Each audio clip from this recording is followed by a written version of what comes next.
खास कार्यक्रम शख्सियत में आपका स्वागत है और मैं हूं आपके साथ मोहम्मद कमर खान। कहते हैं कि नारी एक शक्ति है, शक्ति है तो माँ है और माँ है तो ममता है, और जब ममता होती है तो पूरा संसार उस पर दारोमदार हो जाता है। और इसी संसार के बीच नारी के कई रूप भी देखने को मिलते हैं, लेकिन सबसे बड़ी बात निकल कर यही सामने आती है कि नारी के जब कई रूप होते हैं तो एक सबसे महत्वपूर्ण रूप होता है, वो है माँ का।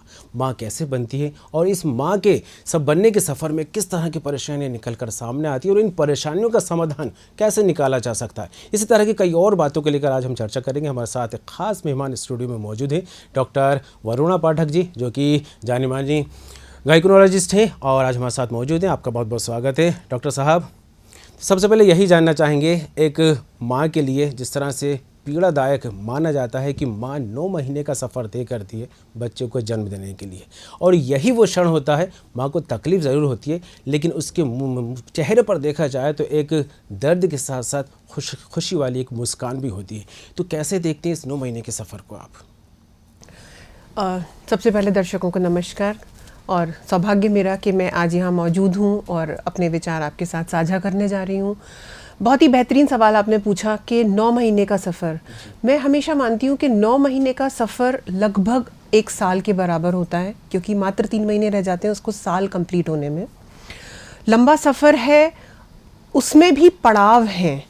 जो शुरू के 3 महीने हैं वो अगले 3 महीनों जैसे नहीं हैं, जो अगले 3 महीने हैं वो उनके आगे 3 महीने जैसे नहीं हैं।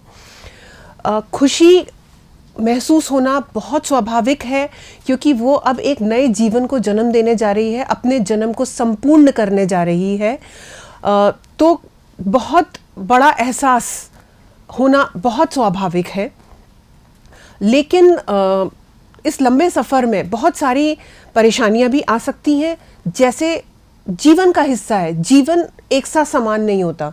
इसी प्रकार प्रेगनेंसी, गर्भावस्था में भी ज़रूरी नहीं है कि एक तो ये मान के चलना चाहिए कि मेरी गर्भावस्था बाजू वाले जैसी होगी, ऐसी कोई ज़रूरी नहीं है। हम सब अलग हैं, हम सब यूनिक हैं, तो सबकी प्रेगनेंसी, डिलीवरी, बच्चा सब कुछ यूनिक होता है। इसीलिए आजकल इतना रेगुलरली, नियमित रूप से डॉक्टर से मिलना आवश्यक है, ताकि प्रेगनेंसी में एक बहुत इंपॉर्टेंट बात आपसे शेयर करूंगी कि ज़्यादातर चीज़ें जो हैं, जो कंडीशंस हैं प्रेगनेंसी में, हम उनके बारे में भविष्यवाणी नहीं कर सकते। वो एक जीवन का दौर है, तो हम जैसे अपने जीवन के बारे में भविष्यवाणियाँ नहीं कर पाते, इसी प्रकार गर्भावस्था में जो कॉम्प्लिकेशंस हैं या जो भी प्रॉब्लम्स आने वाली हैं, इनको हम जो कहते हैं, हम इन्हें डिटेक्ट करते हैं, हम इन्हें प्रिडिक्ट बहुत कम कर पाते हैं। तो इसलिए बार बार डॉक्टर से मिलना, जैसे जो नियमित कायदा कहता है कि हम शुरू के 7 महीने के महीने मिलते हैं, फिर 8वें महीने में 15 दिन में मिलते हैं, हम आखिरी के महीने में हर हफ्ते डॉक्टर से मिलते हैं, उसका कारण ही ये है कि जो डॉक्टर रहते हैं वो बिल्कुल हाई अलर्ट पर रहते हैं कि कोई भी कॉम्प्लिकेशन स्टार्ट होने से पहले हमको उसको पकड़ लेना होता है, ताकि उसका इफ़ेक्ट हम आने से रोक सकें। ज़्यादातर महिलाएं अपने पास आती हैं, मैडम हमें कोई तकलीफ़ ही नहीं थी तो हम क्यों आते। तो मेरा हमेशा ये कहना रहता है कि आप तकलीफ़ होने तक का इंतज़ार नहीं करिए, क्योंकि जैसा कि मैं कहती हूँ और मानती हूँ कि डॉक्टर भगवान नहीं होते, वो सिर्फ इंसान होते हैं। तो इंसान की हैसियत में वो सिर्फ कॉम्प्लिकेशन को पकड़ के उसे समय के साथ कंट्रोल कर सकते हैं। एक बार बहुत ग्रॉस कॉम्प्लिकेशन हो जाए तो उसको पलटाना थोड़ा मुश्किल हो जाता है। ज़रूरी नहीं है हम हर बार सफल हो पाएँ। बिल्कुल, प्रेगनेंसी में 9 महीने का सफ़र, जिस तरह से आपने कहा कि सिर्फ ये 9 महीने का एक पीरियड नहीं है, बल्कि कई पड़ाव इसमें और कई परिवर्तन एक माँ को यहाँ पर झेलने भी पड़ते हैं। लेकिन क्या वजह मानी जाए कि आजकल देखा जाए तो गर्भ अवस्था में कई सारे कॉम्प्लिकेशंस पैदा हो जाती हैं, तो उसके पीछे क्या कुछ दिनचर्या है या अन्य कारण जिसके चलते महिलाओं को कुछ समस्याओं का सामना करना पड़ता है? हाँ, हमारा जो नया कहना चाहिए, जो एडवांस्ड वाला जो हमारा लाइफस्टाइल है, जीवन जीने का तरीका है, हमारा खान पान बदल गया है, हमारे काम करने के तरीके बदल गए हैं। तो उनके चलते जो आज से 50 साल पहले हम मान के चलें जो प्रेगनेंसीज जैसे होती थी, वो अब हम एक्सपेक्ट नहीं कर सकते कि वो वैसी होंगी। जैसे किसी भी कोई भी स्पीशीज़ में चेंजेस आते हैं, इसी प्रकार इंसानों में भी आते हैं हमारे लाइफस्टाइल से। जैसे आजकल कहा जाता है कि मोटापा एक बिल्कुल महामारी का रूप लेता जा रहा है। विदेशों में था पहले, अब हिंदुस्तान में भी आ रहा है। तो उसके अपने कॉम्प्लिकेशंस होंगे। कि एक भारी शरीर के साथ माँ जो है प्रेगनेंसी पहले होने में मुश्किल हो जाए तो फिर ब्लड प्रेशर ऐड हो जाता है। जैसे कि हम क्लिनिकल प्रैक्टिस में आजकल देख रहे हैं कि डायबिटीज़ कितना कॉमन हो गया है, जिसको टेस्ट करो ऑलमोस्ट ऐसा लगता है कि 20-30% लोग डायबिटिक पेशेंट्स निकल रहे हैं प्रेगनेंसी के दौरान।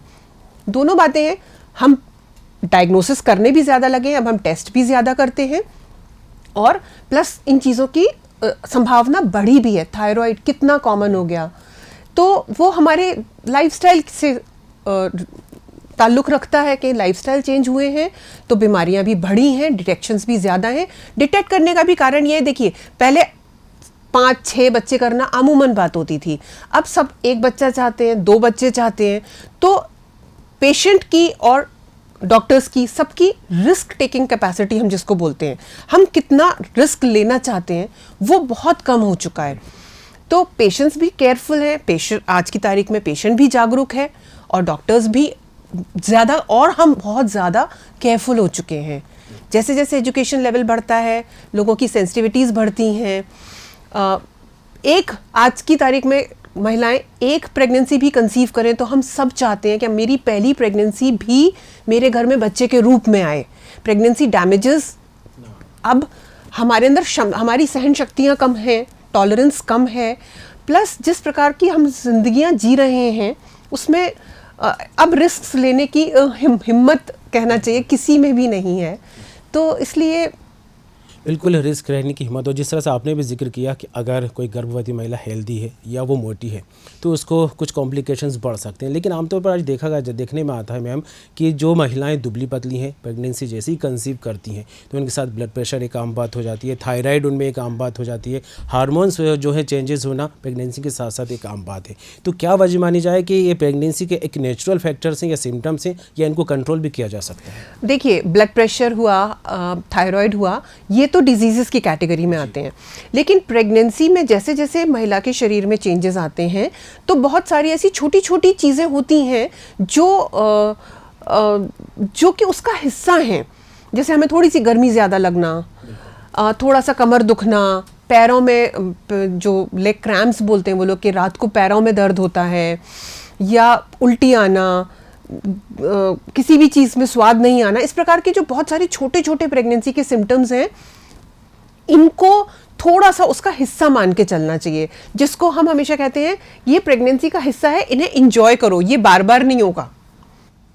मतलब दर्द में भी एक जो है सुकून, एक वो है। हाँ, इसको थोड़ा सा हिस्सा मान के चलो कि अब शरीर में एक पूरी नई जान पल रही है।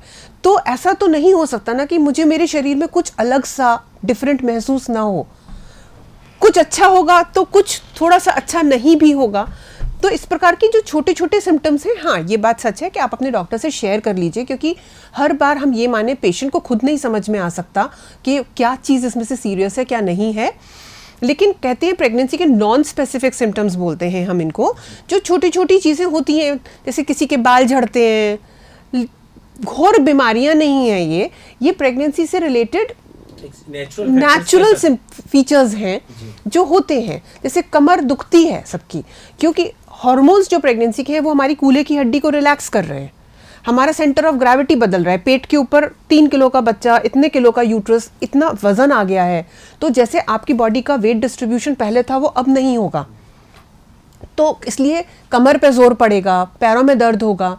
ये चीज़ें थोड़ी सी स्वाभाविक होती हैं, तो इनको थोड़ा सा कहना चाहिए, बहुत दुखी नहीं होना चाहिए इनको लेकर के, इनको उसका हिस्सा मान के चलिए। 9 महीने के बाद ये सब ठीक हो जाता है। जी बिल्कुल। और जिस तरह बात की जाए, इस पूरे जो चर्चा आप कर रही हैं, महत्वपूर्ण जानकारी लगातार आप दे रही हैं, इस पर दोबारा आऊँगा, लेकिन एक छोटी चीज़ यही जानना चाहूँगा। डॉक्टर वरुणा पाठक एक जाना माना नाम है प्रसव को लेकर, जिस तरह से महिलाओं से संबंधित बीमारियों को लेकर बात की जाए, तो जिस तरह से एक अच्छी डॉक्टर आप बनी, इसका सफ़र कहाँ से और कब शुरू किया था? 8वीं क्लास में थी, 8th क्लास में थी, तब से सपना देखा था। मेरे दादाजी डॉक्टर थे, तो तब से सपना देखा था, उनकी किताबें मिलती थी घर में कि मैं डॉक्टर बनना चाहती थी, तो तब से पढ़ाई स्टार्ट करी। मैं मूल रूप से यूपी की निवासी हूँ, तो आगरा मेडिकल कॉलेज से ही मैंने MBBS किया, अपना MS किया। तत्पश्चात मेरा विवाह भोपाल में हुआ, तो शादी होने के बाद यहाँ आए। यहाँ आने के बाद फिर सुल्तानिया ज़नाना हॉस्पिटल में असिस्टेंट प्रोफेसर के रूप में जॉब ज्वाइन किया।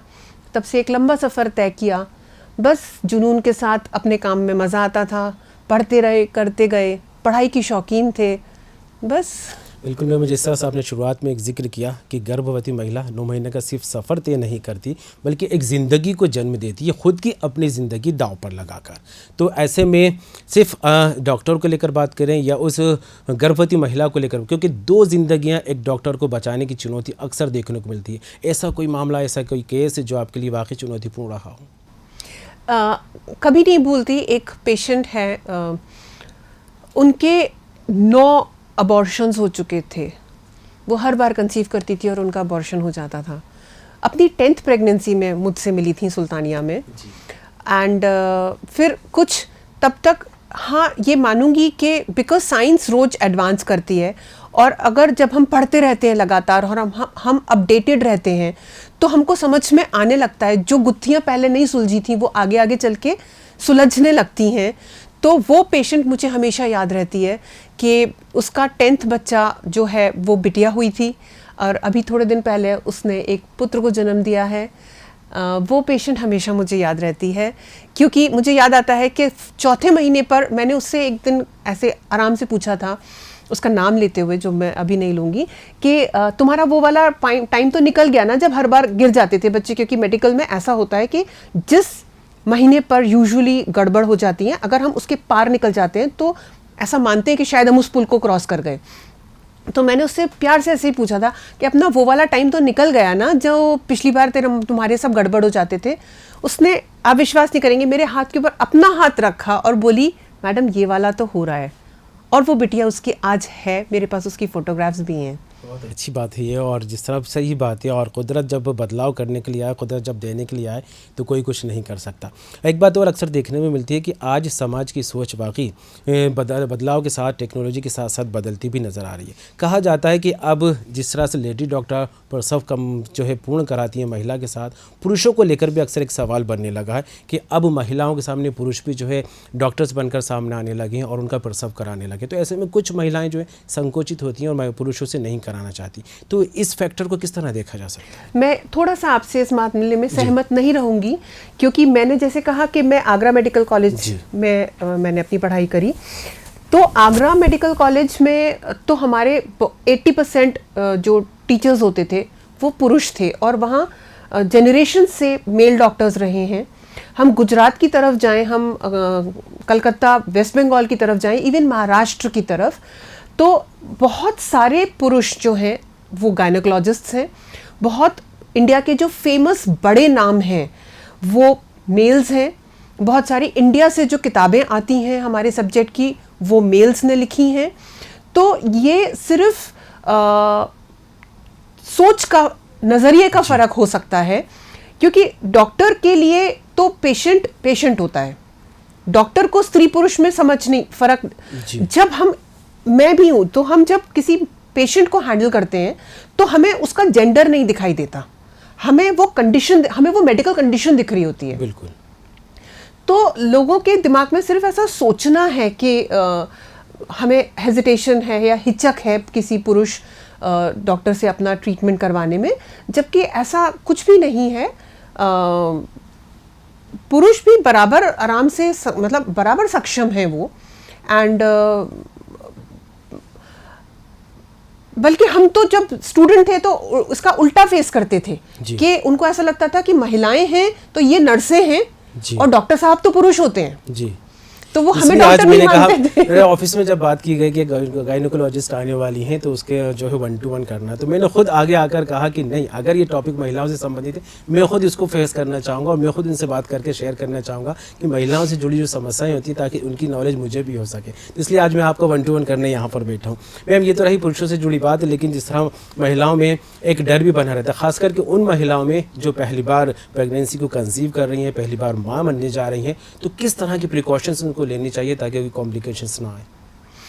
बहुत अच्छा सवाल पूछा आपने। मैं बिल्कुल समझ सकती हूँ कि जब पहली बार कोई महिला गर्भवती होती है तो उसके दिमाग में हजारों सवाल आते हैं कुछ खुशी है, कुछ डर है, मतलब जिसको हम मिक्स्ड इमोशंस कहते हैं वैसा है। बहुत कुछ अनजान है, पता नहीं क्या होने वाला है। कहीं सुनी हज़ारों बातें हैं, कहीं सुनी सब बातों में अलग अलग नज़रिए होते हैं। तो बहुत अंदर कुछ बहुत कुछ चल रहा होता है उसके। आज की तारीख में बहुत सारा सोशल मीडिया पर मटेरियल अवेलेबल है, किताबें अवेलेबल हैं, छपी हुई किताबें हैं जिसमें हम अपनी प्रेगनेंसी के बारे में जान सकते हैं।